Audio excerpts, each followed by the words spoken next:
Hi everyone, and welcome to a new episode of Miriam Talks About Things. I want to start off this episode saying that there's a massive storm still going on. It's been going on since Friday night. So if you hear something like that, I'm sorry. I hope it doesn't pick up on the recording.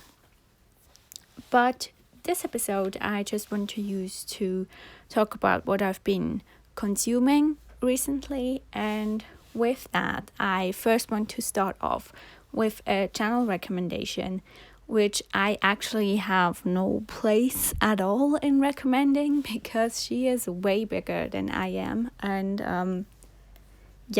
I don't think she needs any recommending at all, but she still deserves every single new subscriber, and I truly adore her channel. And the person I'm talking about is Chelsea over Chelsea Darling Reads, and she just has been such a constant spark of joy for me throughout the last couple of weeks. And just before I hit record, I saw that she uploaded her first video or vlog for Vlogmas. So Chelsea is doing Vlogmas, and I had the absolute privilege to join her live hangout thing because, again, there was a massive storm. I woke up at 4 a.m. in the morning and she started her live chat around that time, her time of course.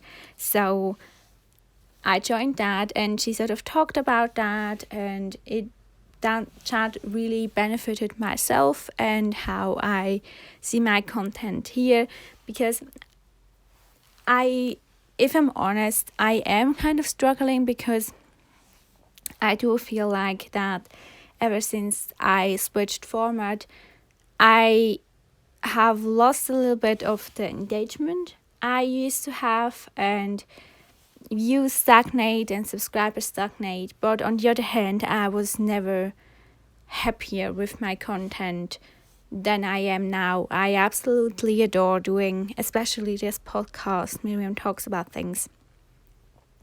And I do hope that one day the engagement picks up again, and just seeing Chelsea do what Chelsea does really helped me through that, and that's why I really want to push her channel and really recommend it highly, and I cannot wait to watch her Vlogmas, and I'm super excited.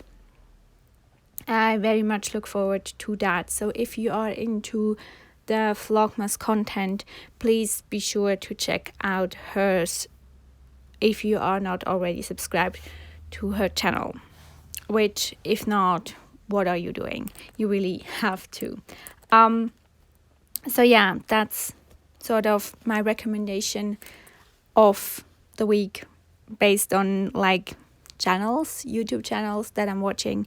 She truly has been such a constant, especially in the later half of 2019 for me, and her channel has been such a source of joy, and I really appreciate her content. And she said in her live hangout that it's been 5 years actually, and I was pretty much there from the start, and it's incredible to realize that how much time I've already spent on BookTube, and how much it changed and how much I changed with it, and also how much I've changed from where I started my channel and the way I made myself look at the start, and where I am now, so much closer to who I really am myself. So yeah, that's just something I wanted to share with you. And I truly hope that you are enjoying this format and you are getting something out of it as well. If there's anything you would like me to do, also maybe like front of camera videos, I'm not sure about that though, because I really appreciate that format, and this format will be the focus of my channel. But if there's anything you would like me to do still, please leave a comment and we can chat about it. Now on to the books I've read. I said in the last episode that I'm currently in the middle of We Are Okay by Nina Lacour, and I have now finished this book. And it was a great book. I really enjoyed it. It was a 4-star for me. The story is very character driven, so if that's not something you enjoy, I don't think is necessarily for you. It's very subtle, very calm. That's something I truly appreciate. But again, you have to keep that in mind going in. So if you're more a plot-driven person, I don't really think it's necessary for you. But if the plot sounds interesting to you, or like the basic premise, give it a try. I really thought the writing style and the style of the book in general, with like the flashbacks, truly benefited the story. And especially the writing was a big part of what I enjoyed about the story the most. And as someone who has experienced grief myself, I truly really appreciated the exploration of it. So again, massive trigger warnings for grief of a loved one, or like loss of a loved one and grief for them. So keep that in mind as well. I just found the big reveal was a bit overwhelming for me personally.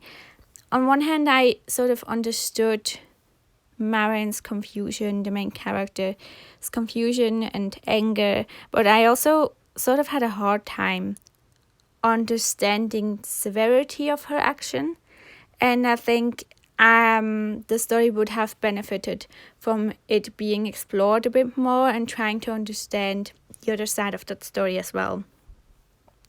And it almost felt a bit too selfish for me, which made me disconnected at times. But again, at the end of the day, it's a story about a grieving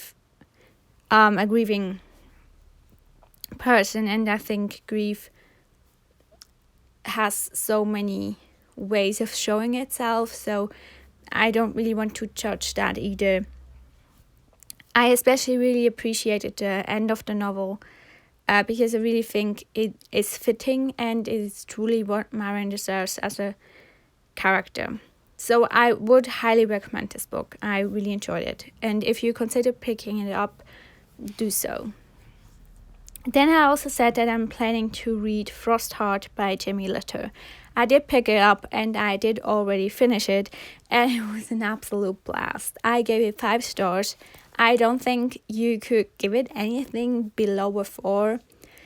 I think it's simply an objectively fantastic book.